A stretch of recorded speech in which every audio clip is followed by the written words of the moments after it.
Assalamualaikum warahmatullahi wabarakatuh. Alhamdulillah wassalatu wassalamu ala rasulillah. Saya Yudi Pramuko, tukang donat dari Parung YouTuber tertua di semesta. Saya baru selesai jualan bubur jam 9 dapat 140.000, donatnya dapat 20.000. Alhamdulillah. Dan saya ingin komentari, sayang kalau nggak saya komentari bacaan saya, atau waktu jam 2 tadi saya lihat podcastnya Richard Lee ya, yang mu'alaf itu wawancara Zakir Naik yang pertama yang di apartemennya di Malaysia ya, jam 2 belum sampai selesai, bangun jam 1 tadi ya, 1 malam, nggak sampai selesai, tapi ada poin-poin yang menarik ya, karena dibagi-bagi masak bubur mulai jam 3:30, sholat tahajud 11 rakaat, terus lihat podcastnya Zakir Naik itu, jadi dibagi-bagi. Tapi ada poin penting di situ. Saya baru tahu kalau Zakir Naik itu murid dari Syekh Ahmad Didat, itu memberikan satu pesan kepada anaknya, itu siapa, Farid apa siapa gitu, saya lupa, yang baru mulai bisnis, supaya minimal berinfak, melakukan satu charity ya, sedekah itu minimal 51% dari keuntungan perusahaan itu. Kalau dia sendiri lebih besar dari anaknya, kata Zakir Naik. Dan dia kemudian menceritakan soal gaya hidup khulafaur rasyidun yang sederhana, tapi charity-nya itu luar biasa. Seperti Rasulullah minta sahabatnya untuk melakukan kontribusi terhadap proyek dakwah jihad itu kemudian Umar bin Khattab menyedekahkan 50% dari kekayaannya. Waktu ditanya untuk apa yang kamu tinggalkan untuk keluargamu, aku tinggalkan 50%, ya, kata Umar bin Khattab. Tapi sebenarnya yang pernah saya dengar itu, Abu Bakar tidak bisa dikalahkan ya oleh Umar, karena Abu Bakar itu menyedekahkan 100% ya untuk proyek dakwah, proyek jihad itu. Waktu ditanya oleh Rasulullah, apa yang kamu tinggalkan untuk keluargamu kalau 100% kamu sedekahkan? Jawab Abu Bakar, aku tinggalkan Allah, aku tinggalkan keluargaku adalah, aku tinggalkan Allah dan Rasulnya untuk keluargaku. Kata Umar, itu saya tidak bisa menyaingi Abu Bakar dalam charity, dalam donasi, dalam sedekah, infak, dalam proyek dakwah. Ini tidak diceritakan oleh Zakir Naik, tapi yang diceritakan oleh Zakir Naik itu soal Umar bin Khattab yang 50%. Dan ada tambahan, yang aku tinggalkan untuk keluargaku adalah 50%, kata Abu Bakar, yang tidak pernah saya dengar kecuali dari celah-celah bibir Zakir Naik malam tadi.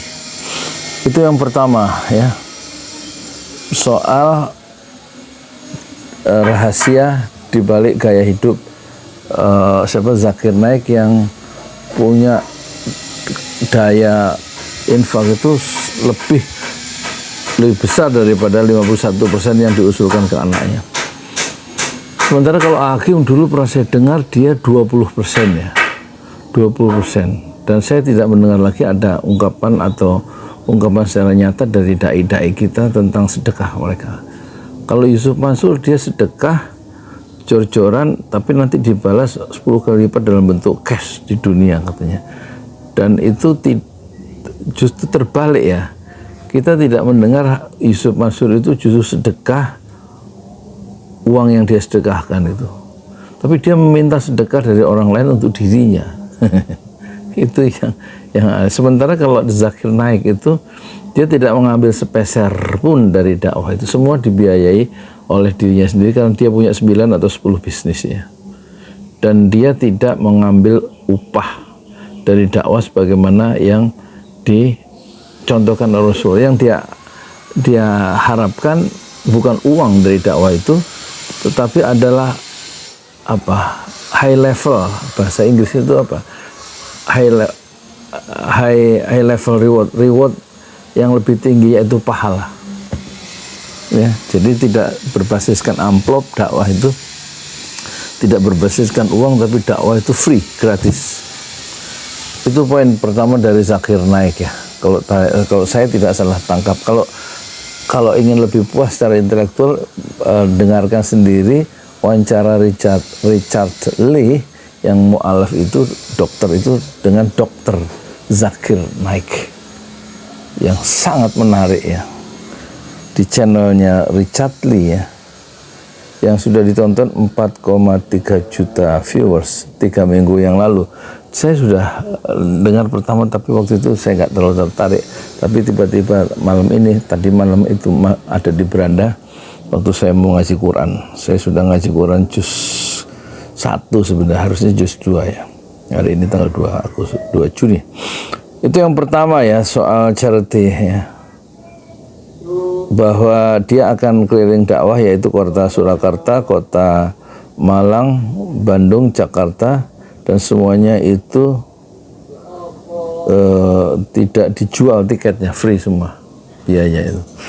Itu yang menarik. Sementara kalau dai kita itu terkenal dengan ada sebagian dai amplop dan memasang tarif tinggi.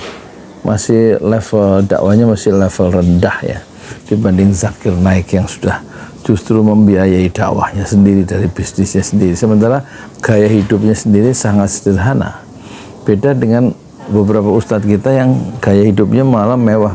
Dia melakukan flexing terhadap rumahnya yang mewah dan tarifnya yang tinggi dan jamaahnya yang luar biasa. Sementara Zakir Naik itu kan dai internasional ya. Iya. Oh iya. Lagi rekaman. Nah, sementara dia hidup di apartemen di Malaysia, katanya 3 bulan di situ, itu cukup dengan $500, dan ini membuat terkejut si Richard Lee ya. Dia hitung cepat, $500 itu $7,5 juta rupiah ya. 1 bulan hidup untuk dia dengan istrinya, dengan keluarganya. Padahal dia orang kaya raya karena bisnisnya itu luar biasa. Dia punya 6 saluran stasiun TV pakai satelit ya, untuk menjangkau pakai bahasa Inggris, pakai bahasa Arab, pakai bahasa Urdu, termasuk pengikutnya puluhan juta di Facebook katanya itu. Jadi benar-benar dia dakwahnya pakai multimedia ya. Pakai multimedia, sesuatu yang tidak pernah dialami oleh Rasulullah Sallallahu Alaihi Wasallam. Rasulullah terbatas pada surat menyurat, kemudian ngirim utusan dengan surat dan pakai kuda atau pakai unta, dan juga pakai jalan kaki masuk ke pasar-pasar. Itu yang dilakukan oleh Rasulullah. Sementara yang dilakukan oleh Zakir Naik, sebagaimana perkembangan zaman teknologi yang luar biasa ini, dia memakai Facebook, memakai YouTube ya, kemudian mau pakai TV satelit dan lain-lain. Dan dia punya tim juga, timnya untuk menggerakkan dakwah itu ke seluruh dunia. Dan dia membuka perdebatan-perdebatan, membandingkan antara kitab suci Islam dengan kitab suci Upanishad dari Hindu, kitab suci Bible dan lain-lain. Itu yang pertama. Yang kedua yang menarik dari Zakir Naik, selain charity-nya yang tinggi, donasinya yang tinggi, infaknya, sedekahnya yang luar biasa, dan juga hidupnya yang sederhana, yang tidak melakukan flexing ya, ikuti cara hidup Rasulullah, dan juga tidak mengambil uang serupiah pun, 1 sen pun kata istilahnya dia dari dakwah. Justru dia membiayai dakwahnya sendiri. Yang berikutnya yang menarik dari Zakir Naik adalah tadi ya, lali aku rek. Jadi Zakir Naik ya, ini lali aku, maklum usia 64 ya, sebentar lagi saya usia 64. Tapi kita lihat nanti. Soal sholat ya. Ini yang kedua yang penting, yang sudah dimuat di video tadi pagi jam 3 saya bikin beberapa menit soal sholat. Dia kuat ya sholat, hidupnya hanya untuk sholat dan dakwah ya. Dia sholatnya itu menghabiskan waktu sekitar 5,5 jam. Hitungannya agak masuk akal ya. Kalau Rasulullah itu kan bangun jam 1 sampai subuh ya. Zakir Naik itu menghabiskan waktu sholat tahajud itu 11 rakaat. Itu kemungkinan dia bangun jam 1. Saya juga bangun jam 1 tadi. Tapi tentu nggak sholat terus menerus. Quran saya juga nggak panjang-panjang. Tapi Zakir Naik tampaknya dia bisa lebih banyak hafalannya, atau dia penghafal Quran, saya nggak tahu. Dan dia menghabiskan waktu tahajudnya 2 jam katanya. Kemungkinan 2 jam itu 11 rakaat ya. 2 jam. Sementara untuk sholat 5 waktu di masjid, dia selalu 5 kali ke masjid, itu setiap sholat 40 menit. Dan dia kali 5 200 menit. 200 menit itu berarti dibagi 60, berarti 3 jam 20 menit. Terus duhanya kata Zakir Naik, dia melakukan duha itu 20 menit. Jadi 3 jam 40 menit. 3 jam 40 menit ditambah 2 jam 2 jam tahajud, jadi 4 jam 40 menit. 4 jam, iya betul, berarti 4 jam 40 menit. Terus apalagi tadi itu ya, saya kira saya lupa menghitungnya, tapi dia bilang 5,5 jam ya. 5,5 jam, sebenarnya tidurnya 3,5 jam. Dan 2 jam untuk keluarga, dan selebihnya 12 jam itu untuk dakwah. Satu manajemen waktu yang efektif ya, dan dia menyerahkan seluruh hidupnya untuk dakwah, untuk membesarkan nama Allah, untuk memanggil orang ke jalan Allah. Itulah Zakir Naik yang akan berkeliling ke Indonesia ya, disponsori oleh siapa yang orang pendeta yang masuk Islam, orang Kristen yang masuk Islam itu Tan siapa? Sorry, saya sering lihat podcastnya, dia suka masukkan Islam ya, orang-orang Chinese itu yang dia masuk Islam, yang punya YouTube itu siapa sih? Tan Dondi Tan siapa sih? Maaf ya, dia ini salah satu sponsor yang tampaknya peran orang kaya yang baru mu'alaf, yaitu Richard Lee, juga tampaknya itu sangat berperan besar dalam terselenggaranya acara Zakir Naik bulan Juli ini untuk keliling Indonesia ya, ke Bandung, Jakarta, Surakarta, Malang, Jogja kok nggak jadi ya. Dan ini satu demonstrasi dakwah yang luar biasa seorang dai internasional. Itu betul-betul bisa mengubah jalannya sejarah hanya dengan risalah Rasulullah Sallallahu Alaihi Wasallam ya. Jadi pola hidupnya sendiri sangat sederhana, dan dia menghabiskan waktu untuk bersujud menyembah Allah ya, terutama kebiasaannya sholat tahajud 11 rakaat, dan kemudian 5 waktu itu wudhu, jalan, dan di masjid itu menghabiskan waktu sekitar 5,5 jam ya. Dia hitung ya, termasuk sholat duha. Sholat duha kalau 20 menit itu mungkin nggak sampai 8 ya, atau mungkin 8 ya. Luar biasa ya kekuatan ibadah ya.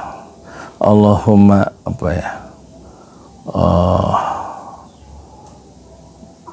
berilah kekuatan fi ibadatik ya, berilah kekuatan di dalam beribadah kepada Engkau ya Allah. Itu sekedar catatan yang mungkin nggak sistematis, tapi setidak-tidaknya saya ingin memberikan kontribusi terhadap kehadiran Zakir Naik di Indonesia dengan cara yang sangat sederhana, yaitu merespon wawancara Zakir Naik dengan Richard di wawancara yang pertama, dan yang kedua wawancara dia di apartemennya sudah di Jakarta ya. Saya juga melihat yaitu 6 pertanyaan sulit ya.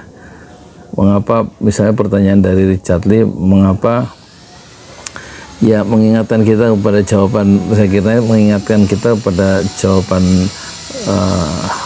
orang yang bertanya dan dijawab oleh Muhammad Abduh ya. Kenapa ada orang Islam ya kan, ada orang non muslim tapi akhlaknya jauh lebih baik daripada muslim, gitu katanya.